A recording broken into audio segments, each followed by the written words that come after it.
хүнд сэдв. Одоо надтай уулзж байгаа өргөдлөхөөсөө ээжүүд бол ерөөсө тэтгэмж авч чадахгүй байх гэсэн ийм асуудал тавьдаг. За шалтгаан юу юм бэ гэхээр нэгдүгээрт шүүхийн шийдвэр гүйцэтгэх бол энэний араас явж өгдөггүй гэсэн. За хоёрдугаарт тэр эцгүүд нь хэдий ингээд төлбөрийн чадвартай ч гэсэн мөнгөө төлдөггүй ингээд одоо хийдүүлээд яваад байдаг. Гурав дахь нь бол за төлөй ч гэсэн төлөх юм байхгүй ийм одоо хэсэг. За эндээс болоод хүүхдүүд бол ээжүүд маш хохирдог. Тэгэхээр энийг бол бид энэ сая одоо холбогдох хуулиудад бүгдийг нь оруулж өгсөн. Эрүүгийн хууль, зөрчлийн хууль, шүүхийн шийдвэр гүйцэтгэлийн тухай хууль гэдэг. Одоо хуулиар ямар болох вэ гэхээр 9-р сарын 1-ээс та шүүхийн шийдвэр гарсан л бол тэтгэмжээ төлнө. За тэтгэмжээ төлөхгүй та зөрчлийн хуулиар торгуултай. За торгуулаа төлөхгүй бол та эрүүгийн хуулиар хорих ялтай. Тийм учраас энд бол хүмүүс зүгтаах ямар ч одоо ийм боломжгүй болж байгаа. За нөгөөтэйгүр ер нь бол бас энэ зөрчлийн хуулиар хот төлөвлөлтийн бас олон асуудлууд орсон л доо. Жишээлхэд ингээд бажетл гинт хүүхдийн тоглоомын талбайг нураагаал нэг компани байшин барьцдаг тийм ээ. Тэгэхээр энэ бүх асуудлууд бол бүгд бас энэ зөрчлийн хууль, эрүүгийн хуулиудад бол маш сайн тусч өгсөн байгаа. За гэр бүлийн хүчирхийллийг одоо гэмт хэрэг юм а гэдэг анх удаа Монголын төр хуульчлалаа. Энэ бол маш том амжилт. Энэ хуульчилснараа өнөөдөр бид нар бүх одоо хүмүүсээ бүгдийг барьж аваад хорно гэсэн үг биш. Энэ бол ерөөсөө л энэ хүчирхийлэл гарахаас урьдчилан сэргийлж байгаа. Өөрөөр хэлбэл эн чинь ерөөсөө болдоггүй юм биш үү? Эн чинь өөрөө гэмт хэрэг юм байна. Тийм ээ.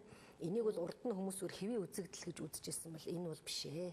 Энэ бол гэмт хэрэг. За энийг одоо та мэдсээр байж мдээгүй нуун дарагдуулах юм бол хажуу айлын хөрс, сургуулийн одоо бааш, нийгмийн ажилтнад одоо бүгд бол хариуцлага хүлээн.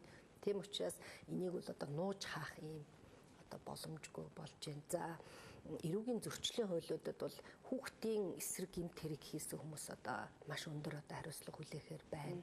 За эмэгтэйчүүдийн эсрэг, за одоо гэр бүлийн хариуцлагыг одоо дээшлүүлсэн маш чухал заалтууд бол орсон байна.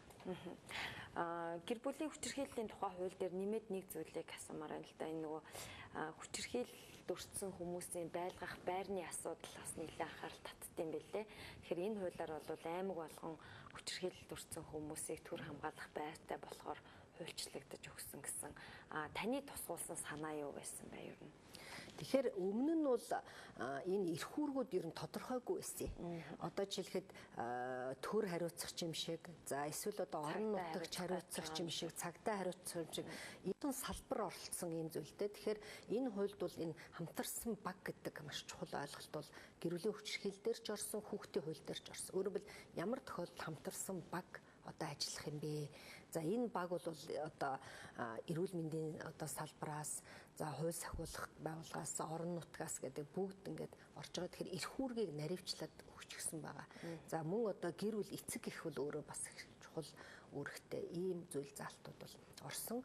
За энэ дээр бол гэр чохирогчийг хамгаалах одоо асуудал бол хамгийн чухал. Тэгээ ер нь энэ хүчирхийллийн хуулиар 3 үндсэн асуудлыг шийдсэн. Нэгдүгээрт бол энэ гэр бүлийн хүчирхийлэлд ерөөсөө бүгд улс орноороо одоо орохгүй байх, тийм ээ, үүсэхгүй байх нөхцөл байдлыг бий болгоход урьдчилан сэргийлэхэд ямар одоо арга хэмжээ төр авах юм бэ? За хоёрдугаарт бол энэ асуудал үүссэн тохиолдолд яаж ажиллах юм бэ? Гуравдугаарт буцаад одоо гэр бүлд нэгтгэх, тийм ээ, хүүхэд хүчирхийлэлд өртсөн байвал эргээд одоо буцаад яаж гэр бүлдээ нэгтгэх вэ? Эхнэр нөхөр хоёр одоо энэ асуудлаар ингээд одоо асуудалтай байвал яаж эргээд энэ гэр бүл одоо эргээд нэгтгэх үү гэдэг энэ 3 үндсэн чиглэлээр бол ажилласан байгаа. Тэгэхээр та түрүүн бас хэллээ л да, хүүхд рүү чиглэсэн нэлээд олон хуулиуд батлагдсан нь бол нэлээд ололт амжилттай зүйл болсон гэд яхааргүй сүүлийн 4 жилийн хувьд бол Одон туяа гишүүний нэг сэдэв бол яхааргүй хүүхд байсан, хүүхдүүдээр гойжж байсан хүүхдүүдийн төлөө та бас маш олон ажлуудыг хийсэн гишүүдийн нэг гэж би харддаг юм а. Тэгээд хүүхдийн баяраар бол та хүүхдүүд рүү чиглэсэн хуулиудаар бараг хүүхдүүдтэй бэлэг барьсан гэд ойлгочод болох уу? Болно. Тийм бид бол одоо хүүхдийн баяраар хүүхдэд ингээд нэг бэлэг өгтөл нэг хүний асуудал шийдэн тухайн өдөр нэг хүүхдэл баярлана. Хэрвээ бид сайн хууль баталж чадах юм бол бүх хүүхдэд туслах ийм боломж бүрдэж байгаа. Тэгээд хүүхдийн чиглэлээр бас Эрдэнэ гишүүн бит хоёр нэг хөтөлбөр санаачилсан. Энийг бас заавал одоо дурдмаар байна л да. Энэ бол одоо Монгол хүүхдэд хамгийн дутагдж байгаа одоо эцэг эхийн хамгийн хүсэн хүлээсэн хөтөлбөр бол эх орон 36 гэдэг хөтөлбөр байсан. Танаа телевизээс энэ хөтөлбөрийг бас их дэмжиж өнгөрсөн хугацаанд нэлээд сайн сурталчилж өгсөн байгаа. Тэгэхээр одоо өнөөдөр Монгол хүүхдэд бид зөвхөн одоо нэг байшин барилга одоо ордон гэхээсээ илүү хамгийн дутагдж байгаа нь бол яавал одоо хүүхэд төлөвшөлтэй болдгийн, төсвөр хадуужилтай болдгийн тийм ээ. Одоо багш нь юм уу ахмад тастай хүн нэг чангахан дуурах хатуух үг хэлэхэд тэрийг яаж давах уу? За одоо хүн айцаа ер нь яаж даван туулдгийг, эх оронч үзэл гэж юу юм? Багаар одоо яаж ажилдгийг, за ер нь өрсөлдөх чадвартай залуу хүмүүс гэж ямар хүнийг хэлдгийг гэдэг энийг багтаасан ийм гой сургалтыг бол хийсэн. Тэгээ нийт 12,000 хүүхэд хамрагдсан.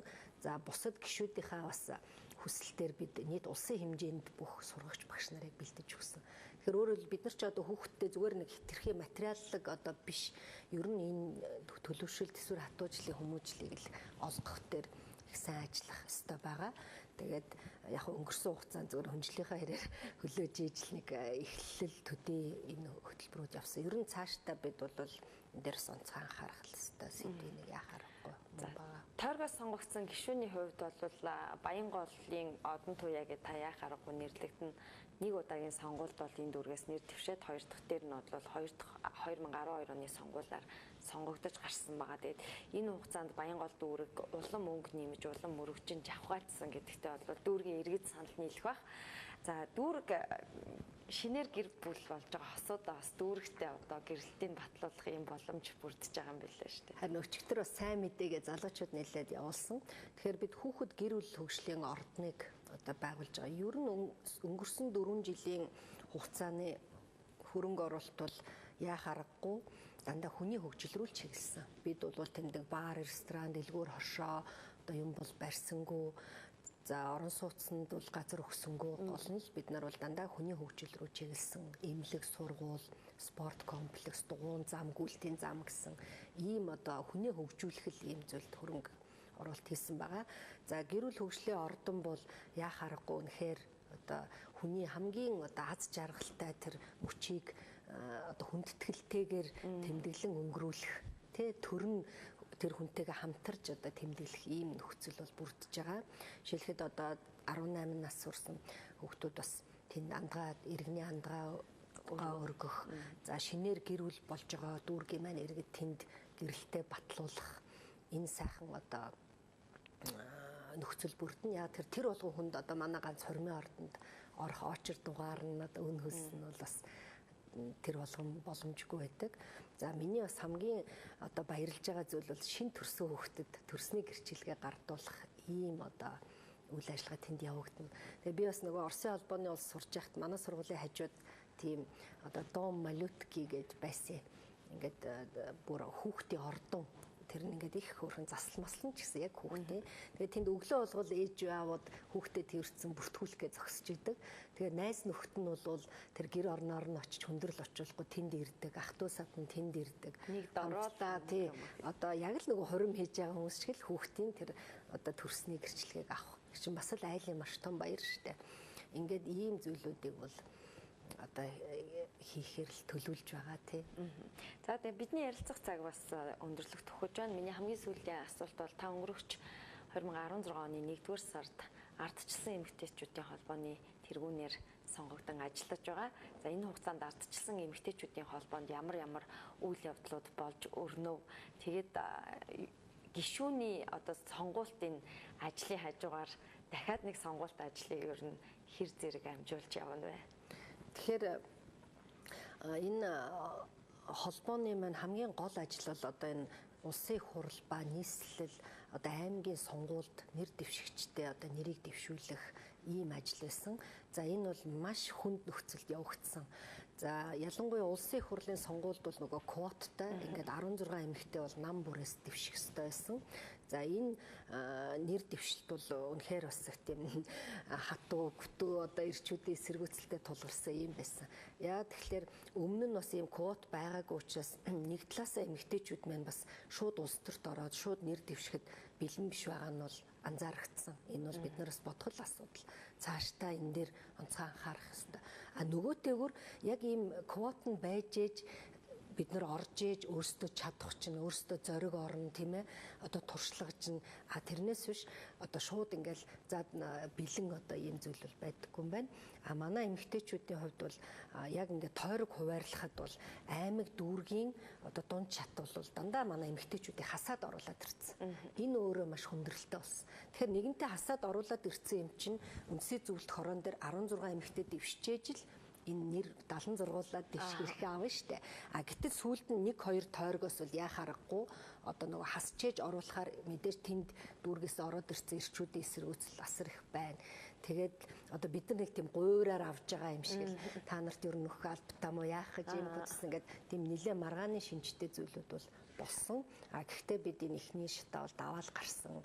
Зарим манай эрэгтэй улс төрчид бол бид одоо эмэгтэй улс төрчдөг квота тавьж өгөө гэдэг одоо амар жаргал гишүүн бол Сүхбаатар дүүргийнхаа өөрийн квотыг одоо дүүрэг болгон заавал нэг эмэгтэй юм бол би энийгээ тавьж өгөө гэд өөрөө ингээд илэрхийлээд өгсөн байгаа. Ер нь бол нийгэмд бол бас тийм дэмжих бол хандлага бол байна.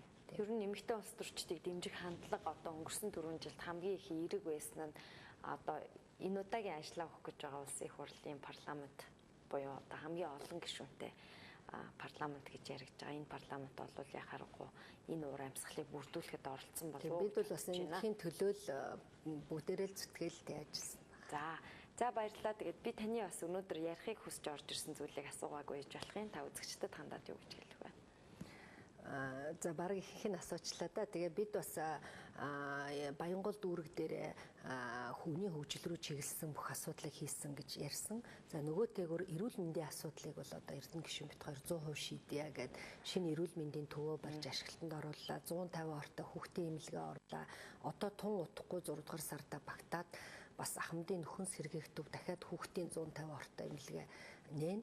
Ингээд манай Баянгол дүүрэг бол ойрын одоо 20-30 жилдээ одоо эмнэлгийн асуудлаар бол одоо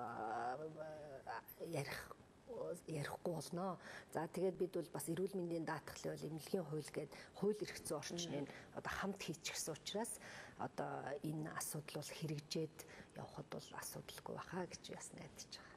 За баярлалаа. Тэгээд танд амжилт хүсье. Өнөөдөр цаг гаргасанд баярлалаа. За үзэгчдээ тэгэхээр өнөөдрийн тооцч маань улсын их хурлын гишүүн Салдангийн Одон Туяа байлаа. Үзэгч та бүхэн анхаарлаа хандуулан бидний ярилцлаганд бас өөр өөрийн дүү шинжилгээ хийсэн болов уу гэж итгэж байна. Дараагийн дугаараар ирэх уулзлаа. Түр баяртай.